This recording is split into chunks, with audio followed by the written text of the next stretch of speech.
Okay, we will start again, and the public hearing is still open. And can we ask if there's anybody on teleconference that? Oh, okay. Anybody on conference? I never left, and I asked when it was reopened again for us to speak, but no one heard me. Well, now we hear you. Antoinette Mazingo at 238 Jelly Way. Thank you. Go ahead, ma'am. My concern about the fence, and I thank you, sir, for saying that you would concede to that. Are you going to do, when you said the entire fence line, is it going to be contiguous from, Delicious Drive all the way around? Or how are you going to have this fenced off in just the area that you are developing so that we're going to have half vinyl and half wood? That's my concern. Okay, thanks for the question. Very much. Yeah, the applicant will have a chance to respond. Thank you. Yeah, anybody else want to speak to this? Anybody else teleconference or here? And if you're not too tired, Mr. Boyd, would you like to walk back up to the podium? Thank you.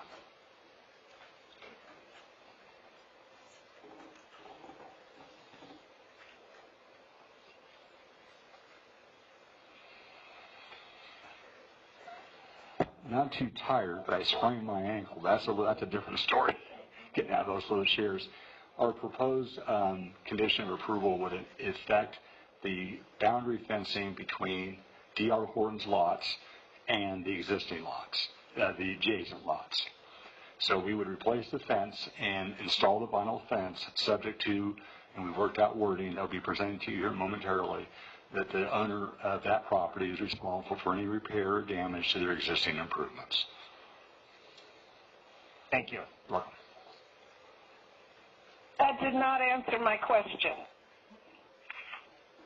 We're not wrapping the fence all the way around the project.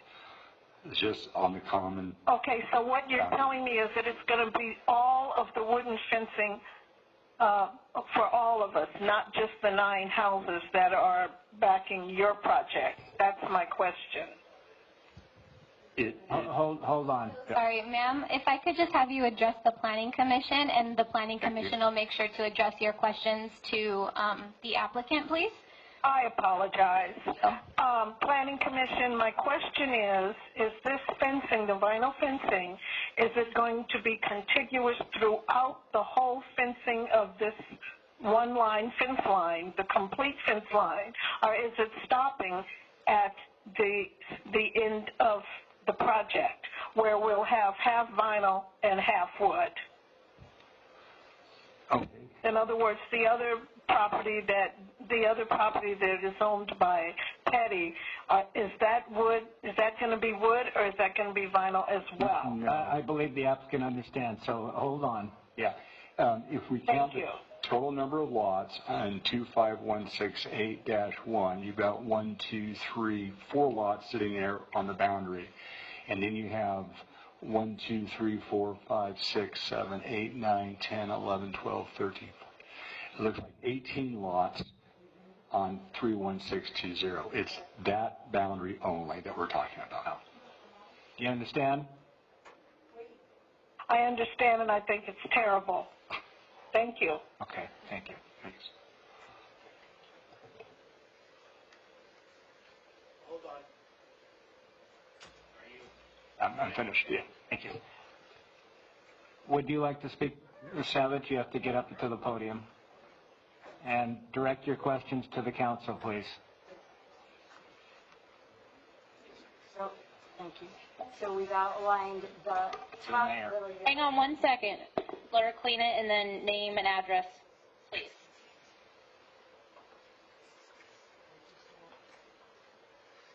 Sue Savage, 224 Orchard Avenue. And he addressed the top of the yellow section, which has 3 lots to that fence and then 1 lot to that house. But he did not address the bottom yellow. Go down to that bottom yellow. Yeah, there's 2 houses there. There's 3 existing houses. See where it says not apart? There's 3 existing houses, of course, with fence on each side and in the back. So those 3 houses are fenced, so that the fencing needs to include all parts of the yellow, all sides of the yellow, the 3 little yellow parts, plus the entire blue one in the back. Thank you. Anything further, Mr. Boyd? Okay, thank you. Anybody else? Not, I'll close the public hearing once again and listen to my fellow commissioners.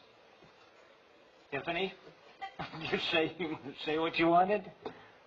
Yeah, I mean, I live in a single-story home. I live in a McMorrin that was built with all single-story homes around it. So trust me, by no means, I get the want to be around single stories. That's why I bought my house, and that's why I live in the little community that I live in. And they were built in 1983, so they're done. There's no infill. There's nothing left. I don't have to worry about something being built behind me that I don't care for.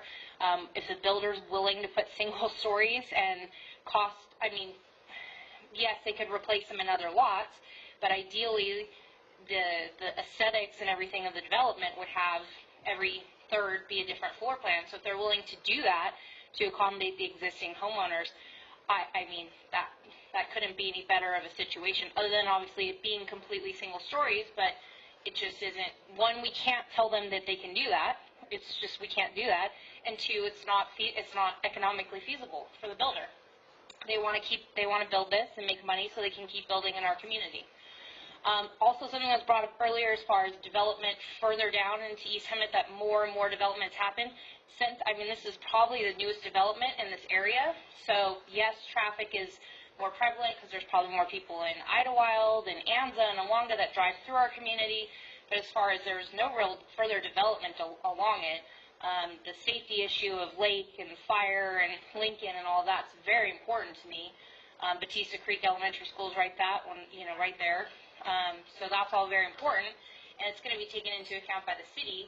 But what we're doing and approving tonight isn't for traffic signals and isn't for stop signs and isn't for fire stations. So I agree that the more the merrier on all of that.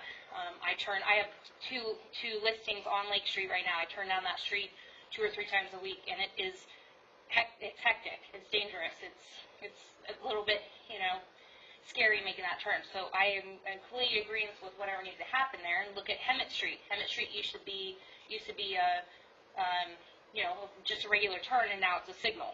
So I'm sure Lake will be that way, soon too. So. All right, thank you. Jacob, anything? So I just want to make it clear that the back lots against the cul-de-sac walls, you're willing to put single stories instead of the 2, so it gives everybody privacy. Right. Because as one of the residents said, that when they bought the house, it was a continuation already. There was phases, and that's what they bought the house with agreement for. So I appreciate you making those changes. The other small change issue I have is just the uniform of the style of houses. But my big area concern is the email, because there is paper trail here as to discussion about this lot 48. I'm worried about something happening later on in the years for legal reasons between 2 different property owners and the scenic highway issue. That's my biggest concern. Thank you. John? Well, maybe we can get Caltrans to put in that signal as part of their median project.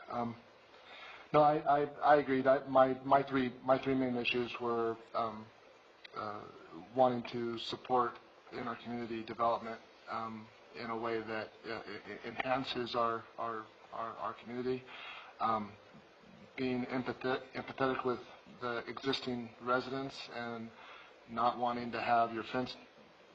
Those are some very valid concerns. Not wanting to have someone looking over your back fence. I visit my brother, who lives in between Stanford and Dartmouth, and I feel bad for him.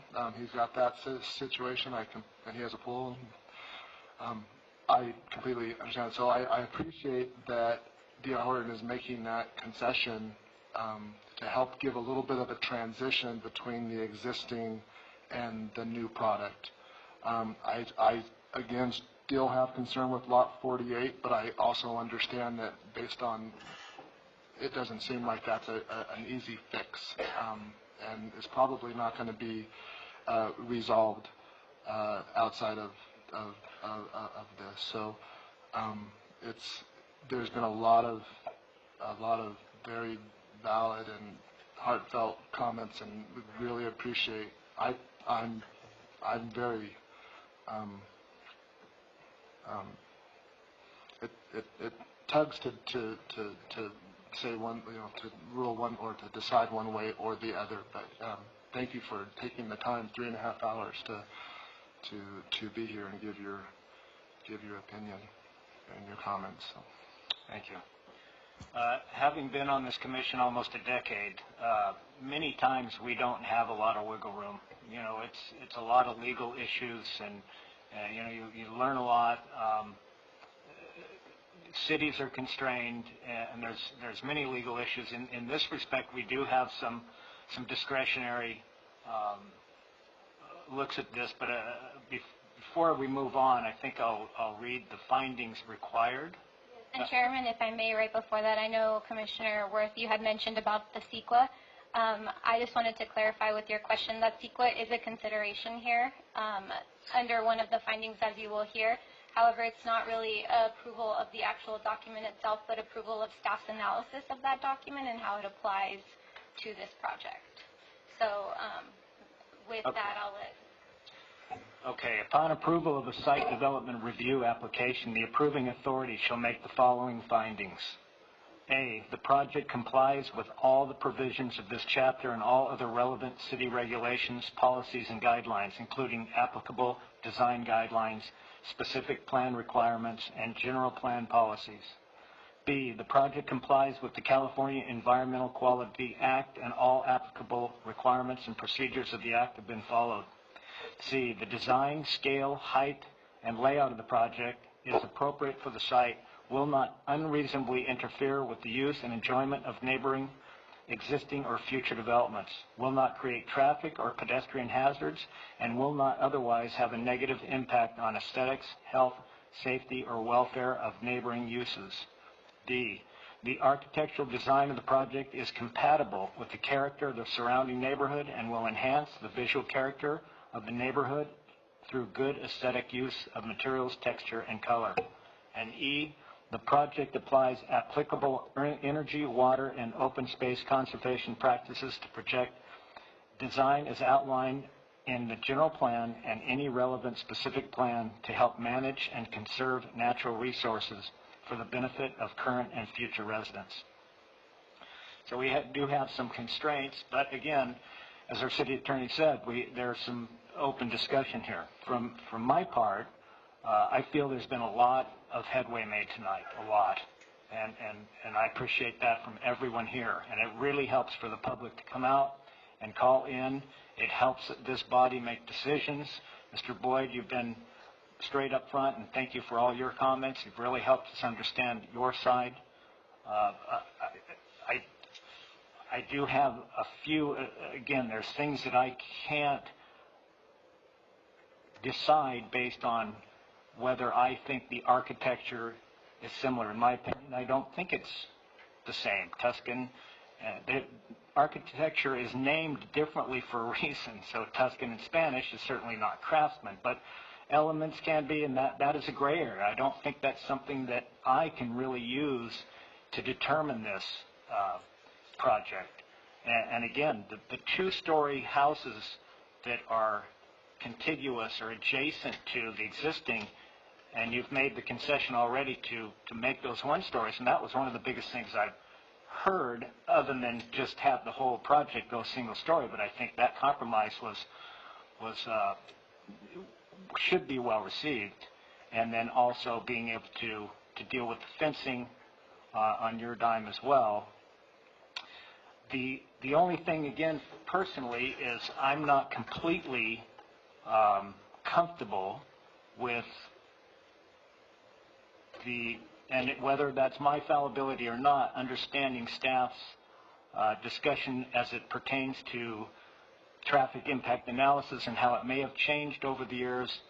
the mitigated negative declaration that was done 17 years ago, as Mr. Papp talked about, and then of course the Lot 48. It's, you know, it does say that after a project is approved and prior to the issuance of any building permits, a preliminary development plan for the setback area shall be filed with the planning department.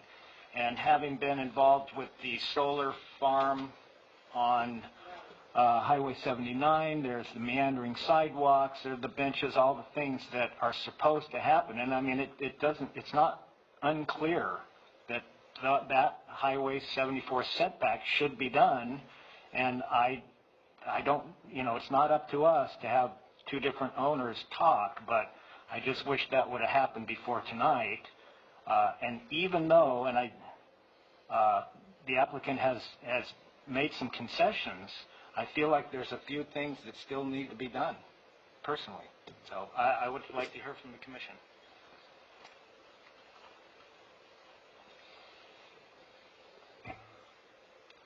Well, one of the things that I mentioned a little earlier was, you know, possibly looking at a continuance for one meeting, giving an opportunity. I mean, looking at this email, HP, Mr. Miller, I haven't seen him for a while. How long is he? Is he no longer working with the city? That's correct. He's been not with the city since end of February. So right about the time of this correspondence. Correct. But I did have conversation with Mr. Miller, and he has conveyed to me that he had talked to John Petty. John Petty agreed to convey the property to the city. He has requested from the engineering department to work up the documentation from the city side, so that all Mr. Petty has to do is come in and sign. We have an on-site notary that can take care of all the other stuff. Our person who contacted him through the phone on multiple occasions, we didn't get any response. So finally we had one of the planners contact Mr. Petty. He was contacted, and at that point he indicated that he did not agree to conveying the property over to the city. So that's where we were left at the time. Gotcha. Okay. Is there? You think there's an opportunity? Do you think that anything would be resolved? Well, I don't know, but I'm not comfortable that it isn't. But sure, the condition doesn't go away. So the improvement of Lot 48 or the scenic highway setback area was I still understand that, and I heard that, but I also heard the statement that's saying that the staff said, we hope that it will come to some positive conclusion, and hope is really not why we're here. It said we hope that over time or by the end of this development, evidently maybe the applicant and the owner of Lot 48 can make a deal, but we don't know that can happen. We just don't know that. And our statute says that that State Highway 74 or setback will be done.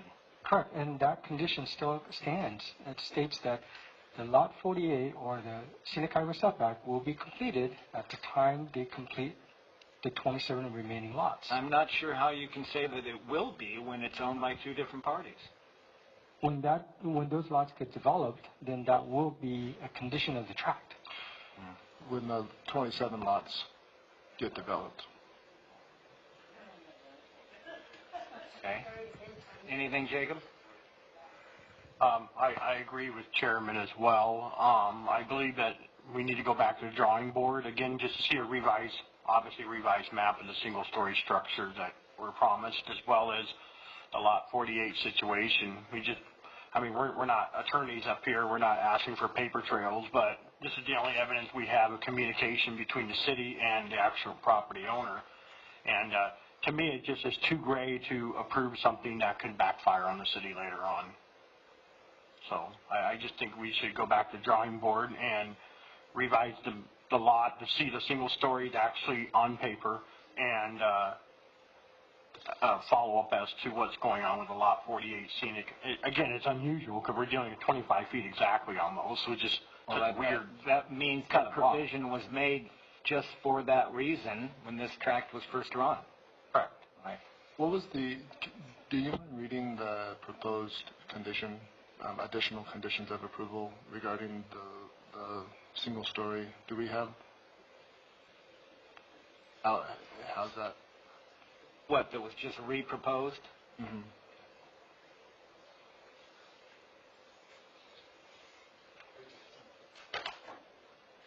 Are you talking about the new revised condition that, okay. Yeah, specifically for that addresses the single story. So what we have is applicant shall agree to replot single story on lots 1 through 15, 35 to 37, and 60, and replot and exchange with single story plotted lots. Single story interior plotted lots. So that's in the condition of approval. So that would definitely be that would be a clear. I don't think that personally, I can't. I'm just not comfortable with hammering this out right now. I think we need a little bit of time, one meeting, as you said, Jacob. That's just my opinion. Tiffany?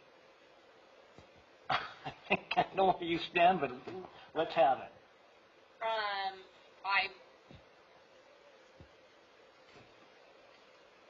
I'm ready to Okay, that's what I thought.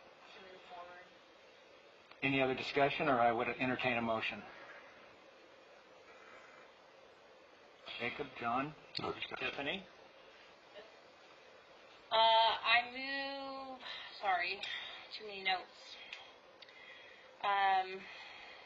A recommendation that the Planning Commission adopt Planning Commission Resolution Bill 2020-013, approving SDR 20-004, subject to the conditions of approval, attachment number 1, and the additional conditions of approval written today.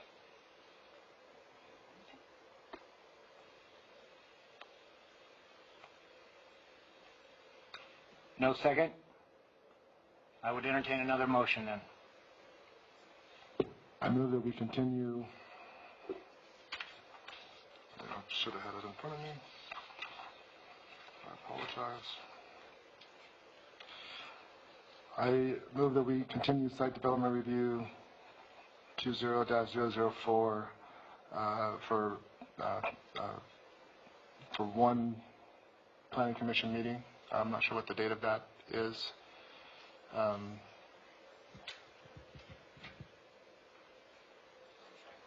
July 7th. To July 7th, and give an opportunity for the Planning Commission to get more information to feel better. And I would add for staff to clarify some of the issues brought up tonight, being the negative declaration, the traffic study, and any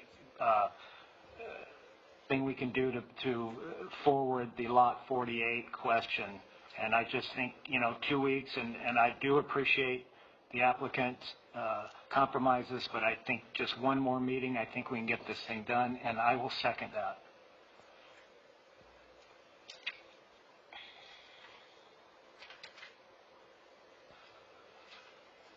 Vote. Okay, Commissioner Beanstrofer? Aye. Commissioner Leverton? No. Vice Chair Wood? Aye. Chair Overmeyer? Aye. That has been approved. We will see. I'd like to clarify the reasoning being I will not be able to attend the July 7th Planning Commission. So it was not to vote no, but I will not be able to be here. So. Okay.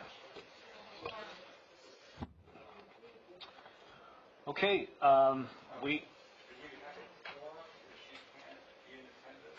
We will have to look into that. Yeah, we'll see how it goes. Yes, we would have a quorum. A quorum of this commission would only need 3. I'll figure it out to try and be here because I know with Lori not being able to be part of it, I will try to change my plans. Teleconference maybe? Yeah, and obviously a second time would be better, but being here in person, I think, would be much more I agree. functional. So I'll do what I can. I It's would not important. have wanted to be on teleconference for this one. Okay, moving on to number 7A, City Attorney reports. Nothing to report tonight, thanks. Thank you, Stephanie. Commissioner, Chair, we need to get Lori Van Arsdale Back back. in. Oh, geez. Did we forget about Lori? Yes.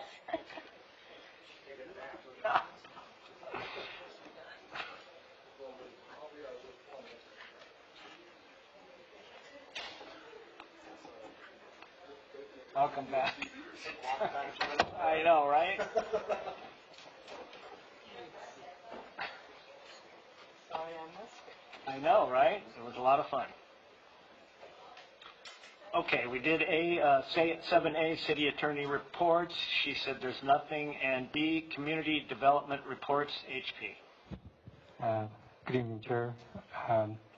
What we have is we have now launched a new iCompass electronic agenda system, so you may see our staff report slightly different.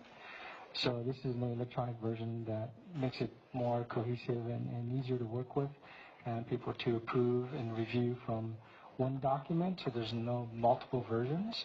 So that's the new format that we went to, and that's also being implemented with City Council report as well. So you'll see a different format coming through, but you'll see the same title, subtitles coming through on all the staff reports, so that it's more consistent and you'll get the same information in the same location every time. So it makes it a little clearer for you. Okay. And then we have I'll just do a quick update on the economic politics by John Husing. It's a quarterly report, so what he has identified is that the Inland Empire has lost 70,600 jobs in the last quarter. 70,600 jobs in the last quarter. Of that, 31,000 jobs were coming from eating and drinking establishments, which is what we kind of anticipated. Retail trade is about 11,100 that we lost. And so those are some of the major ones. The area that actually had the gains was in logistics. There was a 7,800 jobs that was created on the logistics, and social assistance about 3,000, healthcare 1,500, and federal and state jobs 700. For some reason, the federal and state jobs are increased, and local jobs has been decreased. Have people open all that mail. Unemployment. So that's all that I have to report today. Just like the record to show that I came in after you voted on whatever you did. I left and I came back after. Okay, Planning Commissioner reports. HP? Okay, Commissioner Van Arsdale, Nothing to report. Commissioner Lieberton, Nothing to report. Commissioner Beamssurfer, Nothing to report. Vice Chair Wood, Nothing to report. Chairman Overmeyer. Nothing to report. And D, future agenda items. So on future agenda items, we have a couple of different things. These are still in the works. We still have a lot of different things that we need to go through, but we just wanted to give you a little bit of heads up on development agreement amendment for Trust Cerritos, tenor parcel map for Girard, and the extension of time for BNR income will be coming before you in the future. Along with, I know we haven't had our Planning Commission 101 workshop, so Stephanie is working on that, and we'll try to get that to you as soon as possible so that you guys have a refresher. And for Mr. Beamssurfer, he'll be getting the first Planning Commissioners workshop. I'm looking forward to it.